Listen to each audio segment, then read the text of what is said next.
Então, assim, Deus age por meio dos milagres? Com certeza, mas isso são exceções, né?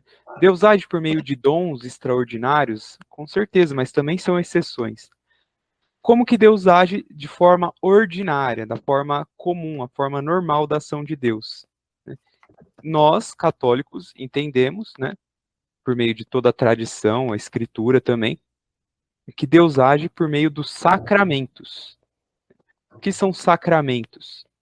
São ações de Cristo que foram distribuídas para a humanidade na cruz. Então, quando Cristo está na cruz, derrama, um soldado espeta ele com a lança e de lá jorram sangue e água, né?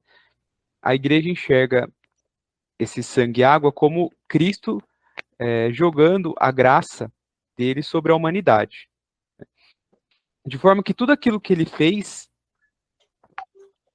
é entregue a nós, né? Ele fez aquilo em um determinado momento da história, para determinadas pessoas. Mas por conta da cruz, nós também, né, que estamos 2000 anos depois, e quem vier depois, né, também as pessoas que viveram antes de nós, podem ter acesso a essa mesma graça. Então, essa é a forma ordinária de Deus agir. E isso nós chamamos de sacramentos, vem de sagrado. Então, Deus age por meio dos sacramentos, né, que são 7. O batismo, a crisma, a eucaristia, a confissão, a unção dos enfermos, a ordem e o matrimônio.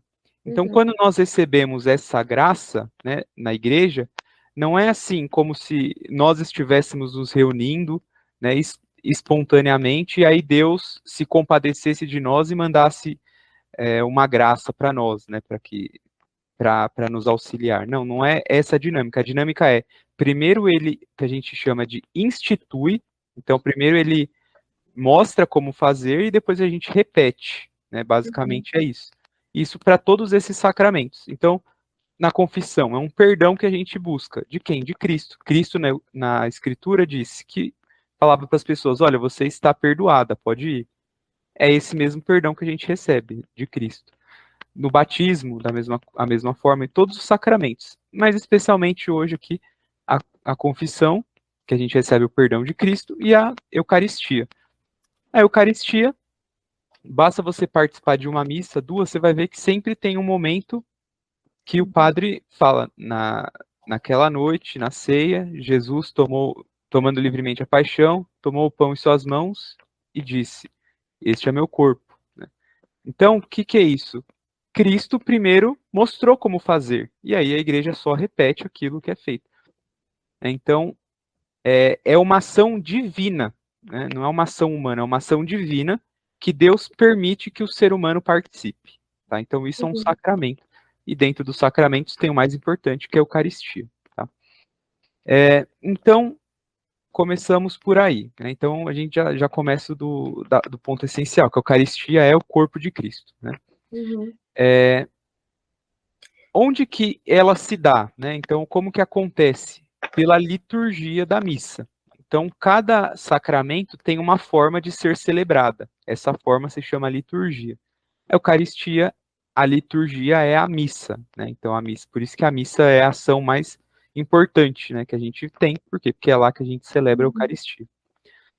Quando nós vamos para a missa, então, nós estamos participando de dois pontos que acontecem na vida de Cristo: do banquete, a última ceia, e da cruz. Então não é como se fosse, né? Não é como se a gente estivesse ali apenas lembrando, apenas tendo uma recordação do que aconteceu. Não. É um ato sagrado, é um ato divino. Então, quando nós participamos Deus permite que nós sejamos integrados naquele ato. Então, isso é uma ação mística, de fato. Então, nós estamos participando da ceia e da cruz. Então, nós enxergamos essas duas ações como a mesma ação. Então, a mesma coisa que aconteceu na ceia é a mesma coisa que aconteceu na cruz. Né? O que, que aconteceu na ceia? Jesus tomou o pão e disse, esse é meu corpo. Né? Tomou o vinho e disse, esse é meu sangue. E na cruz? Na cruz, Cristo se sacrificou por nós. Então, na ceia houve um sacrifício. Né? Um sacrifício do quê? De pão e de vinho. Na cruz houve o sacrifício do próprio Cristo. Mas isso é uma ação única. Né? A melhor pessoa que conseguiu demonstrar isso, né, visivelmente, foi naquele filme Paixão de Cristo. Quando você assiste, né, na hora que Cristo está morrendo na cruz, ele intercala as cenas entre a cruz e a ceia, para mostrar o quê? Que é a mesma coisa que está acontecendo. Só que nós dizemos que uma é de forma cruenta, a cruz. Cruenta por quê? Porque houve o derramamento de sangue físico. E a outra de forma incruenta. Né? Então nós celebramos a cruz, só que não precisamos derramar o sangue. Por quê? Porque ele foi derramado já na cruz de uma vez. Então, nós dizemos que a missa é o santo sacrifício. Qual é esse sacrifício? É o da cruz de Cristo. E nós não entendemos, né, isso não é o entendimento, que nós estamos sacrificando Cristo de novo. O que está acontecendo na missa?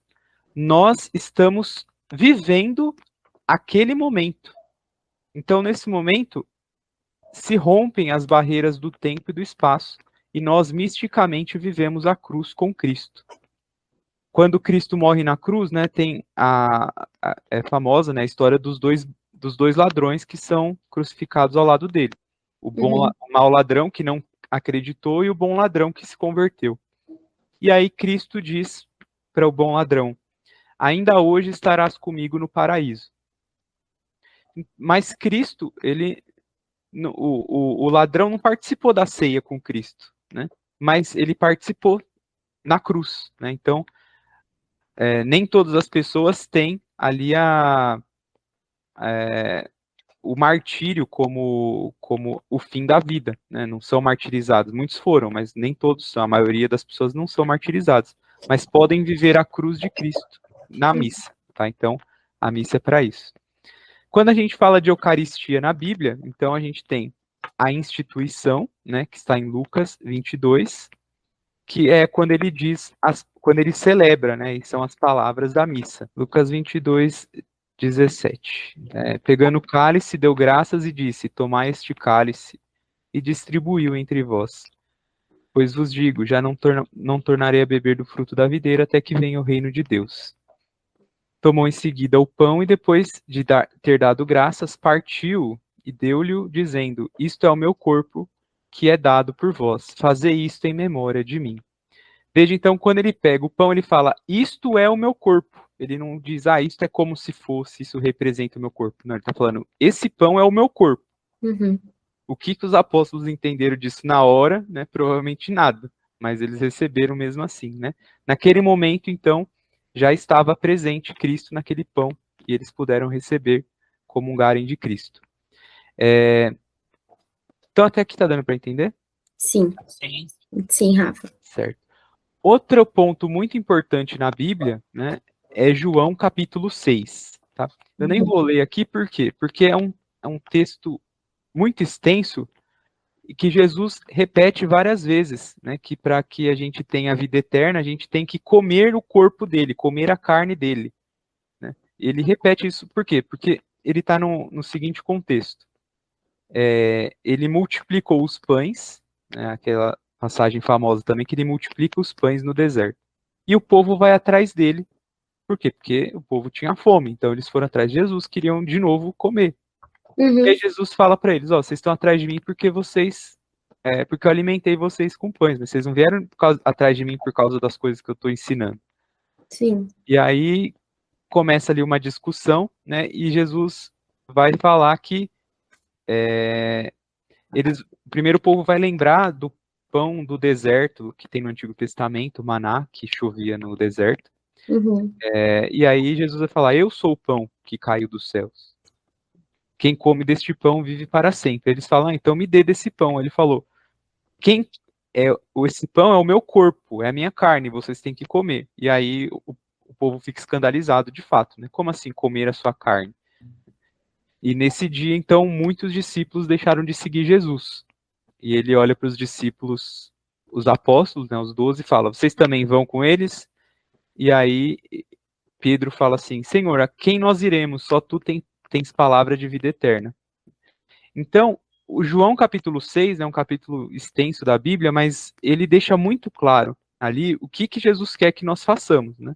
Uhum. Que é comer a sua carne, beber o seu sangue, né? Para quem ouve isso de primeira, fica escandalizado de fato. Mas em nenhum momento Jesus falou assim: não, gente, eu estou falando isso de forma metafórica, né? Não.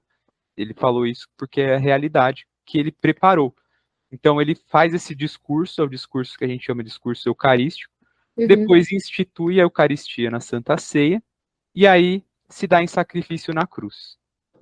A partir daí, na Bíblia vai mostrar que os apóstolos sempre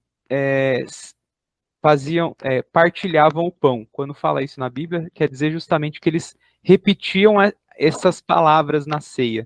Né? Então eles Uhum. sempre celebraram, continuaram celebrando, né? O próprio Cristo, quando ressuscita, celebra também. E depois São Paulo tem uma passagem que ele vai descrever, né, essa essência da missa, que são as palavras. Então ele fala: foi isso que nós aprendemos quando nós partimos o pão, nós tomamos o pão e falamos, estando para ser entregue, tomando livremente a paixão. Então isso tudo tem, já na Bíblia a gente já enxerga a igreja celebrando as missas. Uhum. Então, isso é essencial, né? Por quê? Porque se nós entendemos que é Deus que está ali presente, né? Então a gente tem que querer aquilo. Agora, como que a gente explica, né, essa presença de Cristo na Eucaristia? Desde sempre, isso foi fé da igreja. Então tem essa parte bíblica que eu estou resumindo, passando de forma resumida aqui para vocês. Então, na Bíblia tem. Quando a gente pega os escritos dos primeiros cristãos, né, lá século I, II, III, a gente vê que eles vão usar um termo, em geral, eles usam o termo presença real. Tá? Então, Uhum. eles creem de fato que Cristo está ali presente. Deixa eu ver, eu tenho um material aqui, deixa eu ver se eu acho rápido aqui algumas citações. Por exemplo, tem um cristão chamado Justino, do ano 165. Né? Então, assim, Uhum. São João morreu no ano 100.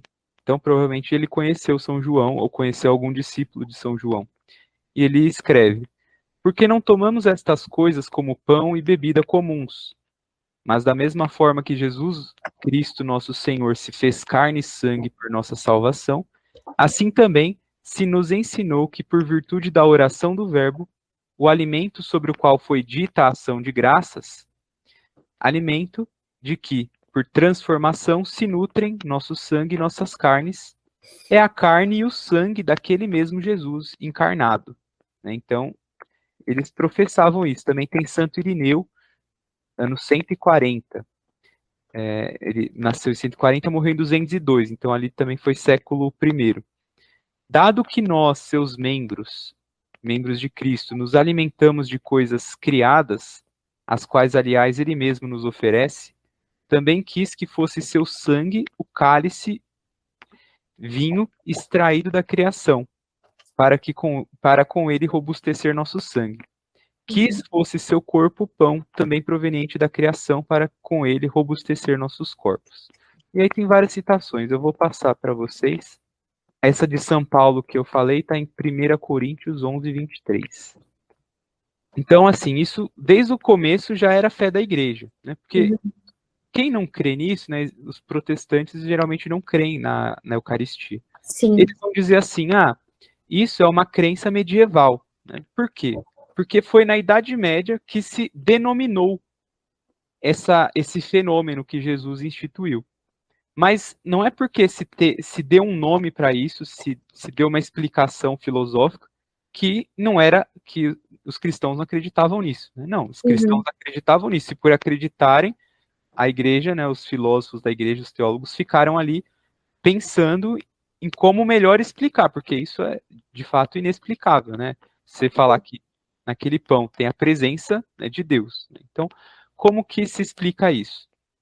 Então, o termo que se cunhou para definir, né, esse fenômeno místico é transubstanciação, né? Trans de transformação, substanciação vem de substância. Então, ocorre a transformação da substância. Na filosofia, existem dois termos para falar de qualquer coisa, né? Substância ou essência, né? Um sinônimo, e a outra são os acidentes. O que seria a substância? A substância é aquilo que a coisa é. E os acidentes são as características exteriores. Então, um exemplo que eu sempre dou, quando eu falo disso, é de uma cadeira, né? Então, você tem cadeiras diferentes. Então, tem cadeira de plástico, tem cadeira de alumínio, cadeira de couro. Mas, na essência, é tudo cadeira. Por quê? O que é? É um objeto que você usa para sentar, é uma cadeira. O que são os acidentes? São esses fatores exteriores, o tamanho, o material. Então, isso são acidentes. Não importa qual é o material, na essência vai ser uma cadeira. Agora, se eu pego essa cadeira e destruo, ela vai ter os mesmos acidentes, né? Se for uma cadeira de plástico, destruir a cadeira de plástico. Vai continuar tendo plástico ali na minha frente, né? Tendo os parafusos, tudo mais. Porém, não vai mais ser uma cadeira, né? Vai ser uma cadeira quebrada. Por quê? Porque não serve mais para sentar, perdeu a essência.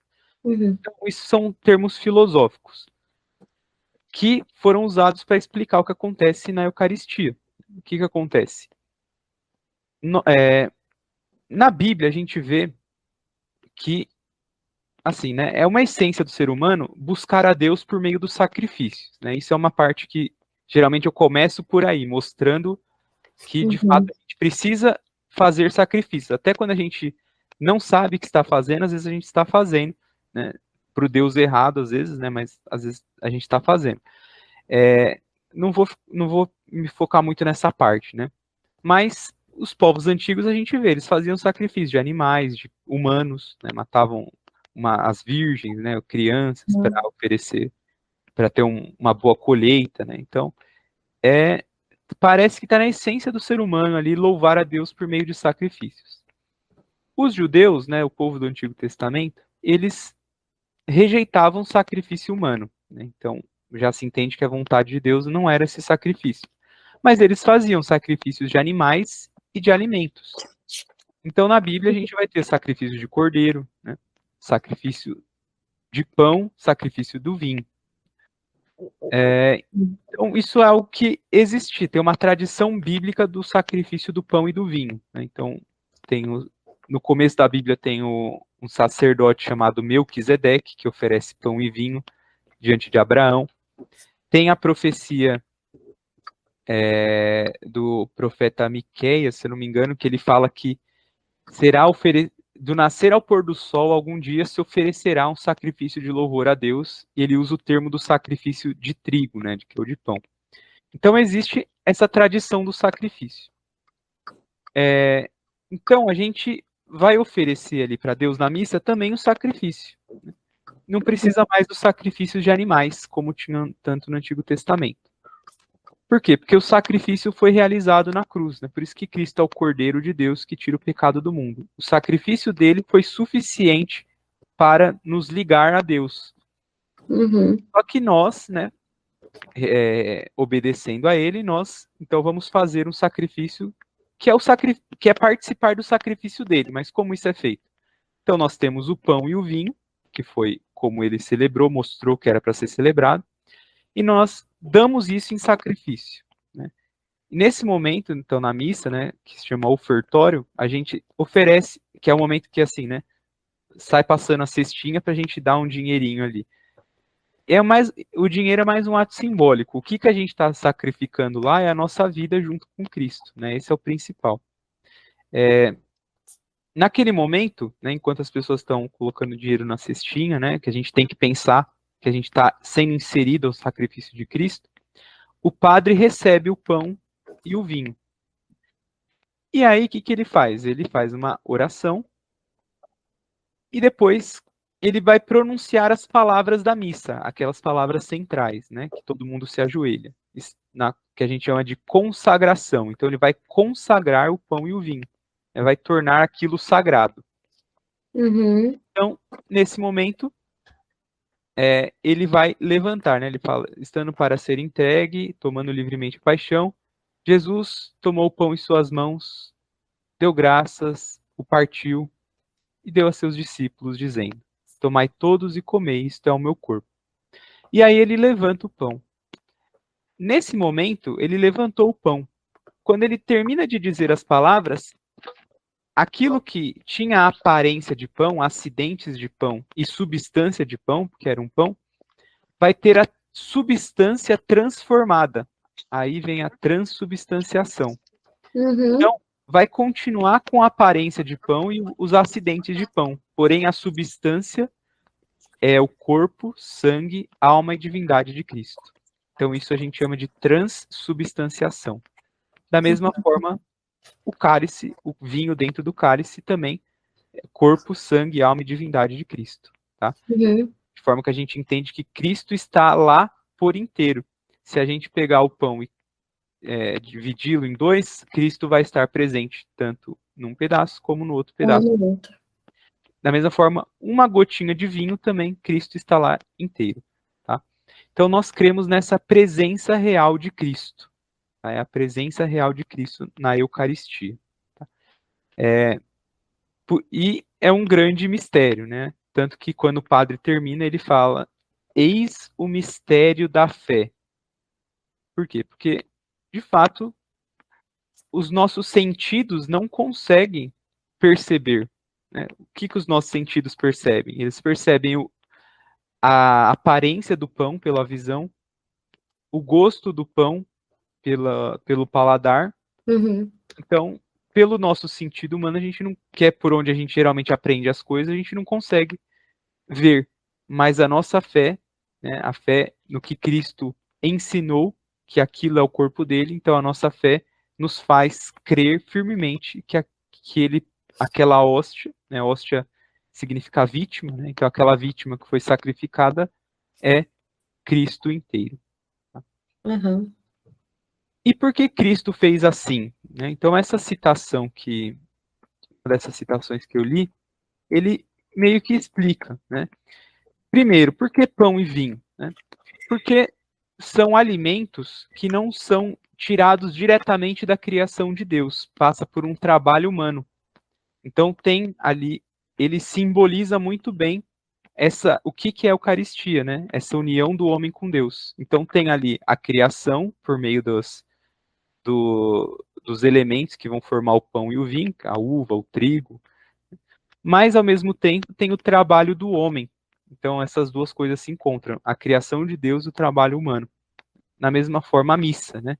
A ação de Deus se encontra com a ação humana de adoração, e aí nós temos esse encontro com Deus, íntimo. E aí a gente recebe esse pão, a gente come, né, esse pão. E o que acontece com o alimento? O alimento, a gente mastiga e ele entra na nossa corrente sanguínea. Então, naquele momento, estão correndo nas nossas veias o próprio sangue de Cristo, o sangue que ele derramou na cruz para nos salvar. Então, o que Cristo está fazendo? Ele está nos fazendo transformar nele. Então, a gente se transforma, né, naquilo que a gente, de uma certa forma, no que a gente come, né? Se a gente come coisas ruins para a saúde, o que acontece com a gente? A gente vai ficando ruim, né? Se a gente come coisas boas para a saúde, a gente vai ficando forte. Então, ali é o alimento, né, da nossa alma. Não é um alimento para sustentar o corpo de fato, mas ele entra no nosso corpo para trazer um efeito na nossa alma. Os sacramentos são assim, todos eles têm sinais visíveis para dar uma graça invisível. Essa é a grande lógica, né? Por quê? Porque Deus poderia dar a graça dele sem esses sinais, né? Ele simplesmente falaria, pronto, ó, minha presença está com você. Porém, nós somos seres humanos, precisamos aprender as coisas pelo sentido, né? Então, para a gente aprender alguma coisa, tem que ler, tem que ver, tem que tocar, né? Ali que eu vou saber, né, o que é. eu gostei de uma roupa, eu pego aquela roupa na mão, olho, vejo o tecido, né? Ali eu aprendo alguma coisa sobre ela para saber, isso é bom, isso é ruim. É assim que o ser humano aprende, pelos sentidos. Então, nessa relação com Deus, Deus também ensina dessa forma. Os nossos sentidos, eles veem algo que está acontecendo de forma invisível, que é a graça, nós estamos recebendo a graça. Então, para que não ficasse assim, né, meio subjetivo, Deus deu o sinal visível. Então, quando você participar da missa dessa forma, com essas palavras, receber esse pão, você vai estar recebendo essa graça invisível, que é a minha presença. E aí nós vamos crescendo na fé, a nossa fé vai sendo nutrida, vai sendo alimentada. Então, a cada domingo que a gente recebe a hóstia, se participar de mais missas, a cada missa que a gente recebe a Eucaristia, a gente vai recebendo a graça para que a gente possa caminhar, tanto ter forças para a nossa vida cotidiana, como principalmente ter forças para a nossa vida espiritual, para nós irmos crescendo na intimidade com Deus. Tá?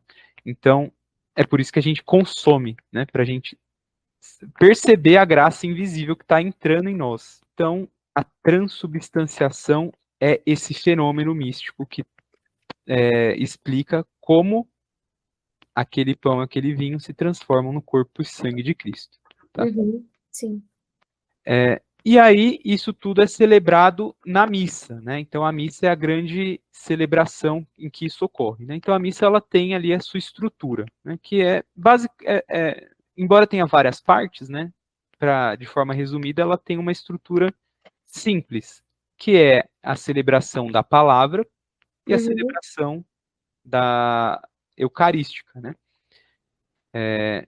E tem os ritos iniciais e os ritos finais para dar uma moldura ali. A celebração da palavra é quando a gente lê, né, os textos da Escritura. Por quê? Porque é aí que a fé entra, é aí que a gente aprende, né, por meio do ouvido, da audição dos textos. E aí, uma vez que a nossa fé é nutrida pela palavra, então depois se celebra o grande mistério da fé, que é a Eucaristia, na liturgia eucarística. Né? Eucarística significa ação de graças, que vem do momento, né, que Cristo toma o pão, dá graças, né, então ele faz uma Eucaristia, ele agradece a Deus, né, e a gente também, quando celebra a missa, está agradecendo a Deus por essa grande ação, esse grande sacrifício que ele fez pela humanidade. Por isso que é Eucaristia. Da mesma forma, então, o padre vai fazer a oração eucarística, que é a oração de ação de graças, da mesma forma que Cristo fez na última ceia. E aí, nessa oração eucarística, é que acontece a consagração, a transubstanciação da hóstia. E essa comunhão, então, nos leva a uma união com Cristo.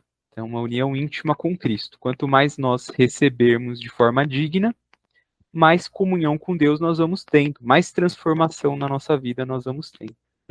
O último encontro a gente estava falando de oração. Quanto mais eu me abro para a Eucaristia, mais forças eu vou tendo para uma vida de oração. E quanto mais oração, mais eu vou sendo levado para receber a Eucaristia. Uma dinâmica da vida espiritual. Mas a gente vê, né? Vocês também devem conhecer pessoas que vão para a missa tal, e a gente vê que a vida delas não muda. Né? Continuam geralmente os mesmos erros, né, os mesmos defeitos. Por quê? Com certeza é porque não estão recebendo a Eucaristia da forma correta, não estão se preparando para receber a Eucaristia. Por quê? Porque, assim, a graça de Deus, ela é conferida pelo sacramento. Então, Deus faz a parte dele. Porém, é necessário, então, uma parte nossa, que é o quê? Deixar que aquela graça tenha efeito na nossa vida. Que é o que nós chamamos de frutos. Né? Frutos do sacramento, no caso, frutos da Eucaristia. Então, a pessoa que a gente vê que sempre vai para a missa, tal, há anos, 20, 30 anos indo para a missa e a vida nunca muda, por quê? Porque não está deixando esse efeito da Eucaristia ser gerado na vida dela. E, geralmente, por que isso acontece? porque está vivendo em pecado. Na verdade, a grande verdade é essa, né? Que é a questão da confissão. São Paulo vai dizer que quem participa da ceia estando em pecado comunga da sua própria condenação. Tá? O que isso significa? Né? Que, assim, um grande exemplo que eu ouvi, né, é a mesma coisa do corpo humano com alimento. Se o corpo humano está saudável, ele consome um alimento bom, então aquele alimento vai nutrir aquele corpo. Agora, se ele está com algum problema para digerir aquele alimento, está com alguma doença que não absorve, né, algum câncer, alguma coisa assim, então ele vai comer aquele alimento e não vai fazer efeito nenhum. Né? É a mesma coisa, né?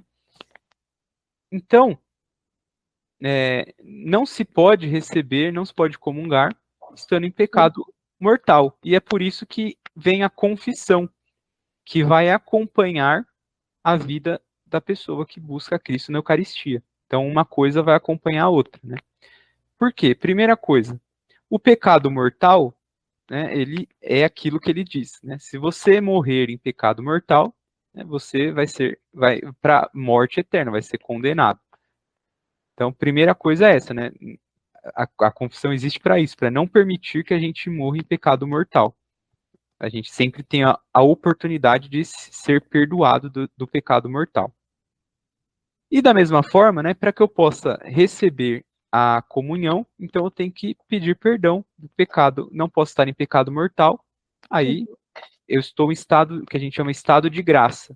Eu estou em pecado mortal, aí eu recebo a comunhão, senão eu estou levando Cristo a ter um contato com o meu pecado. Né? Isso não se pode fazer. A gente chama isso de sacrilégio. Levar a coisa mais sagrada que nós temos a ter ali um contato com coisas ruins, que é, no caso, o pecado mortal. Então, para isso existe a confissão, para nos absolver do pecado mortal. Né? Primeiro, o batismo já faz isso, mas a gente acaba pecando depois do batismo. Né? Então, Cristo mesmo já sabia. Então, depois que ele ressuscita, ele vai dizer para os apóstolos: ide pelo mundo inteiro e perdoai os pecados. Aqueles de quem perdoares os pecados lhes serão perdoados. Aqueles de quem lhes retiverdes os pecados, eles lhes serão retidos. Né? Isso está em São João, capítulo 20, deixa eu ver o versículo, 23, versículo 23. João 20, 23. Então ele está dando aqui autoridade, da mesma forma que ele deu autoridade para os apóstolos celebrarem a ceia da forma que ele ensinou, ele deu autoridade para os apóstolos perdoarem os pecados, como ele perdoava. Ô, Rafa, Pois, deixa eu aproveitar e fazer uma pergunta prática. certo. Então, por exemplo, eu fui batizada esse ano. Uhum. Quando eu for me confessar agora, eu confesso fazendo uma reflexão sobre o momento do meu batismo até o momento da confissão, e eu não preciso confessar as coisas de antes do batismo? Exatamente. Na prática é isso mesmo, Entendi. tá? Entendi. Tá bom. Tem uma coisa que a gente chama de confissão geral, né, que às vezes é bom fazer, que é você confessar tudo, mesmo antes do batismo, tá? Mas para esse momento não precisa, tá? É mais uma piedade, né? Você faz isso em momentos assim, momentos críticos da sua vida, né? Não é necessário fazer agora. Existe, né? Mas não é necessário. O que é necessário? Fazer igual você falou, isso é necessário. Tá. Os pecados mortais do batismo até a confissão, esses têm que ser colocados na confissão, tá? Tá ótimo. Eu vou aproveitar e tirar outra dúvida, porque eu já te interrompi. Quando eu vou confessar os meus pecados para o padre, eu falo para ele o pecado que eu cometi em si, ou eu faço referência ao mandamento em que eu pequei? Por exemplo, eu pequei contra o segundo, o terceiro, vamos supor. Ou eu falo realmente o que aconteceu? Você fala realmente o nome, por quê? Porque contra, sei lá, o primeiro mandamento tem vários pecados, né? Então, você tem que falar, se for contra o primeiro mandamento, eu neguei a fé, por exemplo. Então, você tem que falar o tipo de pecado. Não precisa falar com palavras íntimas, você pode colocar palavras assim mais formais, né? É até aconselhável. Tá. Fala com palavras formais, o padre vai entender. Uhum. E também falo, se você se lembrar, o número de vezes, né? Se não lembrar, você fala muitas ou poucas, para ele poder dar uma penitência, né? Tá. Então, da parte bíblica, a gente via que Jesus perdoava os pecados, né? O ser humano precisa receber o perdão, né, para viver não só bem com Deus, mas consigo mesmo, com o próximo, né? Então tem essas questões. E o grande momento é esse, quando Jesus dá essa autoridade para os apóstolos perdoarem os pecados. Não é, da mesma forma na Eucaristia, né? Não é a pessoa do padre ali que está perdoando, que está consagrando. Sim. Ele está sendo um instrumento de Cristo. É o Cristo quem consagra, é Cristo quem perdoa. Então nós não estamos pedindo perdão para o padre. Tanto que dificilmente o padre não absolve alguém. Né? Por quê? Porque o próprio padre sabe que não é a autoridade dele, é Cristo, né, que está agindo, e Cristo perdoa a todos que buscam perdão. Mas só para a gente ter uma linha lógica, né? Então, esse é o momento que começa que se dá a autoridade da confissão, como nós fazemos. Uhum. E aí, como que é a confissão? Embora seja duas pessoas ali, também tem um rito, né? Um rito litúrgico, tem uma liturgia. Esse rito começa com a gente na nossa casa, que é o primeiro passo da confissão, que é o que a gente chama de exame de consciência. Uhum. Tá? Então, a confissão começa aí. Nós vamos olhar a nossa vida desde a última confissão, desde o batismo. Vamos olhar a nossa vida e vamos ver onde nós erramos contra os mandamentos. Uhum. No caso, eu passei para vocês uma lista de perguntas, né? Então, embora os mandamentos sejam encontros extensos, aquela lista de perguntas resume os mandamentos, principalmente para a nossa vida Uhum. atual. Então, se guiando por aquela lista, a gente já vai fazer uma boa confissão. Então a gente olha aquela lista e vai vendo o que a gente já fez, né, que ofendeu a Deus pelo pecado. O ideal é até anotar para não esquecer, né? Por quê? Porque a gente tem que confessar tudo. Não dá para fazer uma confissão válida se você coloca alguns pecados e você omite propositadamente outros. Isso é uma Uhum. confissão inválida, né? Não dá o estado da graça. Tem que fazer uma confissão de todos os pecados até aquele momento. Claro que se você for confessar e acabar esquecendo, né, não for uma omissão voluntária, aí não tem problema. Você recebeu o perdão, você só se compromete a confessar isso na próxima oportunidade, né? Não precisa voltar lá para o padre e falar, padre, esqueci, né? Não. Próxima Uhum. vez que você for se confessar, você fala, tal pecado. Nem precisa falar que você esqueceu, só falar, colocar na confissão e pronto. Mas você pode continuar comungando e tudo mais, porque você vai estar em estado de graça, porque não foi voluntário. Tá. Então você vai anotar ali todos os pecados, né? E se lembrar o número de vezes, né? A frequência também é bom. E tem uma coisa que a gente chama de agravantes e atenuantes, mas principalmente os agravantes, né? Que é quando você piora o pecado, né? Sempre tem formas de piorar. Então, dependendo da circunstância, você pode acabar piorando, já está pecando e faz algo que é pior, né? Então, o exemplo mais básico, né? Eu matei, né? Pecado. Eu matei a minha mãe. Então, é um pecado pior ainda. Uhum. Matar uma pessoa matar sua mãe é muito pior que matar uma pessoa, um terceiro que você não conhecia direito. E isso, para qualquer outro pecado, pode ter uma situação que agrave a coisa. Uhum. Por exemplo, eu neguei a fé diante dos meus amigos. Tá, eu neguei a fé diante dos meus amigos e isso fez com que outras pessoas tivessem a fé abalada, né? Um agravante. Então é Uhum. sempre bom pensar nessas situações. Nem sempre tem, né? Mas quando tem é bom a gente pensar. Então, feito o exame de consciência, a gente tem que se arrepender, né? Então, nós temos que estar arrependidos. Isso nós chamamos de ato de contrição, né? Um ato de arrependimento. E esse arrependimento pode ser de duas formas. O perfeito, ato de contrição perfeito, e ato de contrição imperfeito. Os dois são suficientes para ter o perdão. O que não é suficiente é você não se arrepender. Aqui tem uma, uma linha tênue, né? Porque às vezes as pessoas pensam assim, eu fiz aquele pecado e eu gostei, então acho que eu não estou arrependido. Não, às vezes a pessoa está arrependida, em geral ela está arrependida.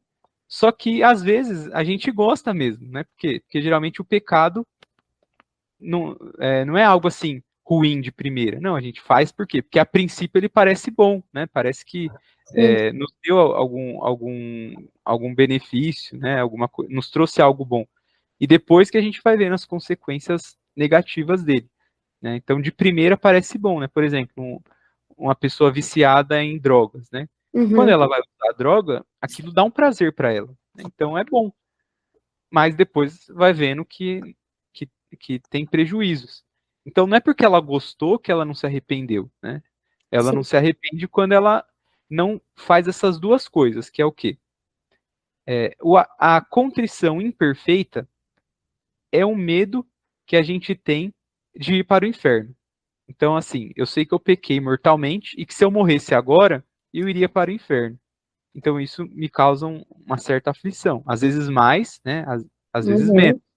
Mas fico receoso com isso. Isso já é um arrependimento, embora imperfeito, é suficiente para você pedir perdão na confissão. Tá? Então, o meu medo de ir para o inferno, às vezes a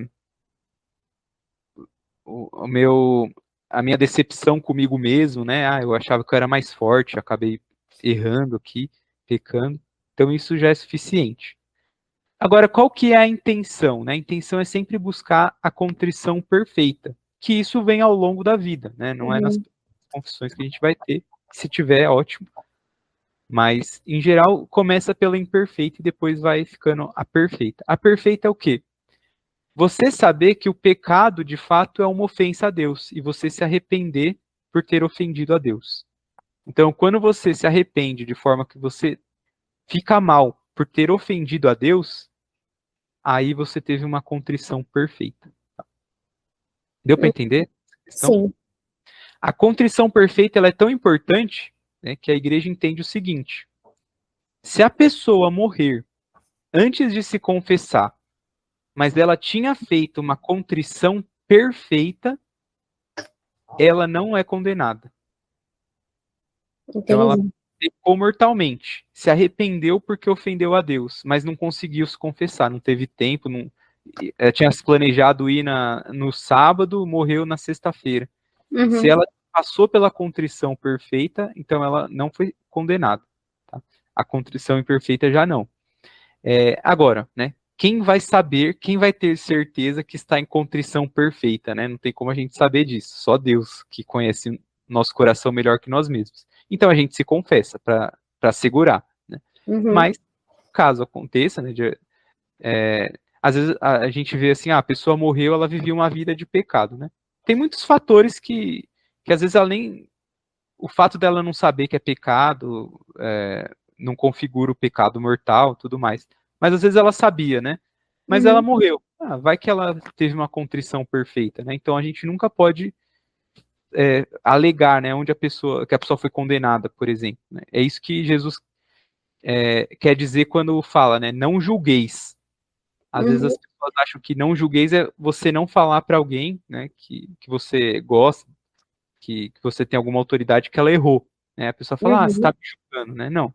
O julgamento que Jesus quis dizer, né, é você falar, né, você vai para o inferno, aquela pessoa foi para o inferno. Esse é o julgamento. Né? Por quê? Porque isso só cabe a Deus. Então, por isso que a gente nunca sabe, né? Aqui nessa vida a gente nunca sabe quem a pessoa que morreu se ela está no inferno ou não. Sabe quem é santo por conta do processo de canonização. Agora, quem foi condenado não tem como saber. Justamente por isso, porque se ela teve uma contrição perfeita, ela, ainda que não tenha se confessado, recebe uma absolvição e não é condenada. Então é muito importante buscar o arrependimento. O padre, ele só, antes dele absolver, né, fazer a fórmula de absolvição, ele vai perguntar: você está arrependida dos pecados? Por quê? Porque o padre não vai reter, né, a sua confissão. Quem pode reter a sua confissão é você mesmo. quando ele pergunta isso. Ele fala, você está arrependida? Uhum. Se você for sincera, né? Imagina a pessoa sincera e falar, não estou arrependida. Então ele vai falar, então eu não posso te absolver. Por quê? Porque você mesmo não passou pela fase que é necessária. Agora, se Uhum. você falar, estou arrependido, ainda que a pessoa não esteja, ele vai absolver. Por quê? Porque ele jogou a responsabilidade para a própria pessoa. Se Sim. não teve arrependimento, o problema é seu, né? E vai Eu, se arrepender com isso é você depois, né? exatamente. Mas em geral, assim, é muito difícil a pessoa não ter arrependimento, né? Quando ela busca a Deus, quando ela chega até a confissão, em geral ela teve arrependimento. Por quê? Porque a confissão é uma coisa até constrangedor, né? Sim. Então, você tá lá naquele momento já, é porque você já se arrependeu, né? Já, vou passar por isso aqui. Ô, Rafa, e hoje a confissão ela é feita ali na sala com o padre, né? Não é como antigamente, né? Feita no confessionário lá. Então você tá ali olhando no olho do padre, né? E Exatamente. confessando seus pecados. Então é difícil, né? Isso é até uma discussão hoje, né? Por quê? Antigamente era no confessionário, você não via, até via se colocasse o rosto na grade, mas em geral ele estava olhando para o lado, assim, né? Aham. Agora, os padres da nossa paróquia, eles não. O padre Márcio até queria um confessionário, mas os outros padres confrades dele não gostam muito. Então, para evitar briga, ele não coloca. E aí acontece isso, né? E fica. Embora eles achem que é mais assim, mais acolhedor, eles não usam o confessionário, porque eles acham que é mais acolhedor, né? Você falar ali com a pessoa, né? Ter o contato. Mas Uhum. para quem está se confessando, em geral, é pior. Né? É melhor que o confessionário. Você fica constrangido um pouquinho, né? É, mas você vai ver que até o padre, ele não vai ficar olhando para você, ele vai olhar para Uhum. baixo, sim, e vai ouvir, né? Em geral, ele vai estar sentado de lado. E você também, você vai olhar para baixo, pega o texto e lê, né? Bem assim, roboticamente, para não acabar não deixando muito emocional a coisa, né? Muito emotivo. Sim. Por quê? Porque de fato é mesmo um pouco constrangedor. E da onde que vem, né, esse constrangimento? Tem uma história, né? Explicativa, né, para mostrar isso, de que Santo Agostinho estava no confessionário e aí ele viu um demônio. E aí o demônio falou, né, você tá com vergonha, né? Aí ele falou, eu tô. Aí o demônio falou, porque aqui é o lugar que toda a vergonha que as pessoas não tiveram na hora de pecar vem à tona, né? Então, na hora de pecar, a pessoa peca, não pensa nisso, né? E aí chega no confessionário e dá aquela vergonha a mais. É algo espiritual mesmo, né? Não é algo Uhum. meramente psicológico. É Sim. uma coisa espiritual. E faz parte do processo. Tanto que quando você se confessa, quando o padre absolve, você sai da sala, né? Você fica visível a diferença, né? De quem você era antes e quem você é depois da confissão, né? De fato, é que as pessoas falam, estou me sentindo mais leve. Todo mundo fala isso. Porque realmente é algo transformador se confessar. Toda vez, né? Não importa se você faça isso toda semana, todo mês, sempre é um processo transformador. Acho que até por isso que Cristo fez dessa forma, né? Porque ele poderia absolver de outras formas, né? Mas não, ele quis que a gente se acusasse diante de uma outra pessoa para Uhum. receber o perdão dele. Por quê? Porque o ato de você falar, de você colocar para fora, é, já é bom, né? Já deixa mais leve. Quanto mais recebendo uma graça espiritual também. Uhum. Quando a gente deu esse encontro, a gente até falou nessa questão, né? Assim, quem não é católico fala assim, você vai lá, fala os pecados pro padre, né? Ele fica sabendo da sua vida, e tal. Tudo bem. Aí as pessoas não vão para a igreja se confessar. E o que acaba acontecendo? Elas vão com um psicólogo, vai falar toda a vida dela, todos os problemas dela, mais íntimos. Então elas vão buscar um terceiro para falar também. Sim. Então não muda, né? A diferença é que na confissão você está tendo a graça espiritual, no psicólogo não, você está tendo só um processo de saúde ali. Uhum. Então, essa é uma sabedoria que vem da igreja, né? Que depois foi indo para as outras áreas, que é até normal, né? Mas vem de lá, né? Então vem da igreja isso. É, é algo sábio da igreja, então não é algo que deve ser condenado, né? Porque parece estranho. Não, tem uma sabedoria muito grande nisso. Vem do próprio Cristo, né? A ideia do próprio Jesus. Uhum. Então, uma vez arrependido, você vai até o padre, né? Fala os pecados. E aí ele pergunta: você está arrependido? Sim. Tem uma parte da confissão, logo depois que você fala que está arrependido, que o padre vai falar assim: então diga o ato de contrição. Uhum. Eu vou passar para você, esqueci, fiquei de passar, esqueci. Em geral, os padres hoje não pedem mais, porque não é essencial para a confissão, tá? Mas é bom que se faça. Então, se o padre não pedir, você não faz. Se o padre pedir, então você sempre leva com você, né? Numa folha ou no celular, a oração Uhum. chamada ato de contrição, que eu vou passar depois no WhatsApp. O padre Márcio, já adiantando, se for com o padre Márcio, ele vai pedir, ele sempre pede, tá? Se for o Tá. padre Ciro, por exemplo, que é o vigário, o padre mais alto que tem na nossa igreja, ele já não pede, né? Então varia de padre para padre, mas é sempre bom levar. Que é uma fala assim, né? Tem várias formas, mas a essência dele é falar assim: eu sei que eu pequei, né? Uhum. Mas estou arrependido e detesto o pecado e me comprometo a nunca mais pecar. Tá? Então tem que ter esse compromisso de não mais pecar. Isso não quer Uhum. dizer que você tem certeza que nunca mais vai pecar, né? Não. Mas quer dizer que você tem certeza que você sabe que o pecado é ruim para sua vida e você não quer isso, tá? Uhum. Eu odeio pecado e o que, Rafa? Desculpa. E me comprometo a nunca mais pecar. Então Tá. a essência é essa. Se por acaso algum padre pedir e você não tiver, aí você fala assim: ah, padre, eu vou fazer espontânea. Ele vai falar: tudo bem. Aí você fala algumas palavras nesse sentido, né? Que sabe que pecou, que sabe que ofendeu a Deus, é, mas detesta o pecado e se compromete a nunca mais pecar. Tá? E esse é o ato de contrição na confissão.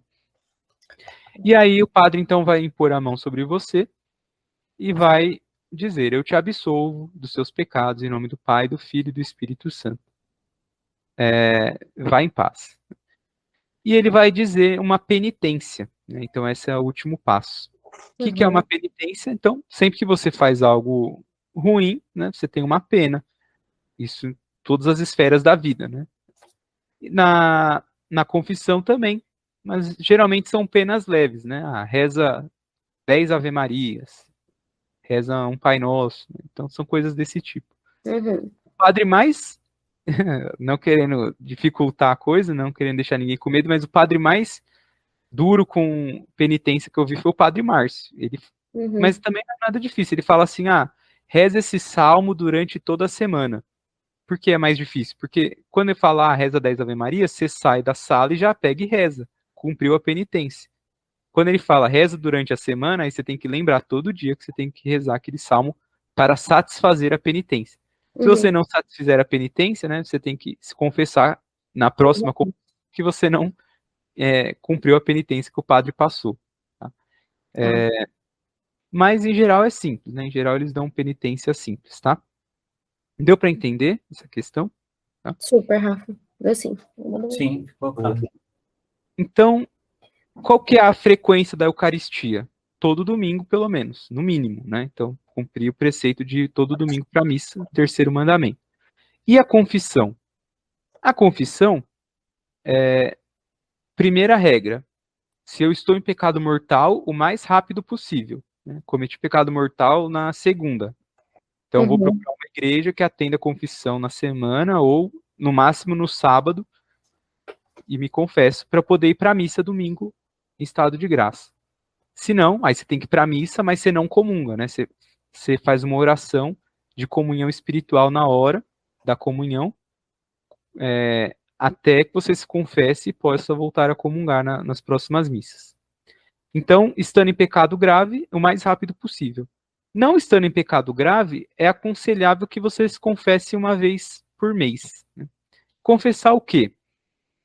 Então, na primeira carta de São João, lá no capítulo 5, eu não vou lembrar o versículo, ele fala que existem dois tipos de pecado. Uhum. O pecado que leva à morte, né, o pecado mortal, e o pecado que não leva à morte, que é o que a gente chama de pecado venial. Uhum. Então, o pecado que leva à morte é o que a gente é obrigado a confessar. O pecado que não leva à morte é o pecado venial são pecados leves, né? Então são ações ruins que nós tomamos, que nós sabemos que são ruins, mas que não contrariam de frente com os mandamentos. Então a gente não precisa confessá-los. Mas se a gente quer ter uma vida cristã, né, uma vida católica boa, né, profícua, então se eu não pequei mortalmente naquele mês, eu penso nos meus pecados veniais, pelo menos os principais, e levo lá para a confissão. Por quê? Porque além de perdoar, a confissão dá a graça para você ter forças de lutar contra o pecado. Então, por exemplo, pessoas que cometem pecados assim reiteradamente. O que você tem que fazer? Você tem que ir se confessando. Vai chegar uma hora que, de fato, você vai parando de pecar naquilo. Então, é um remédio. Por quê? Porque além de perdoar, você também vai percebendo que você vai melhorando, né? Porque é uma graça que Deus dá, é a força para não pecar mais em relação àquilo. Então, para os veniais também se aplica isso, tá? Então, pelo menos uma vez por mês, ou a cada 2 meses, no máximo, você confessa os veniais, caso você não cometa nenhum pecado mortal, tá? Mas, pecando mortalmente, o mais rápido possível, tá?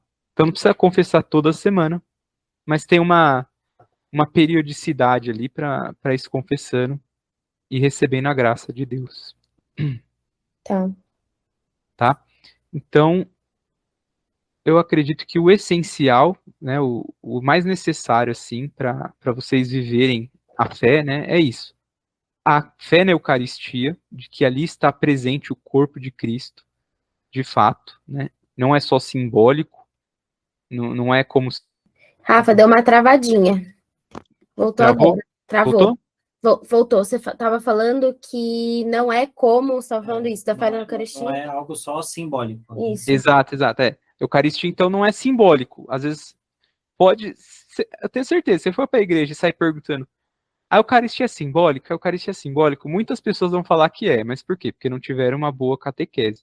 Então, são essas pessoas que têm a vida espiritual travada, né? Não conseguem melhorar, ter uma intimidade com Deus. É sempre algo meio superficial.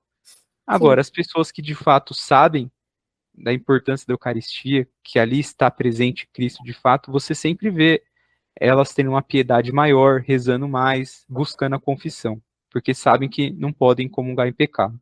Tá?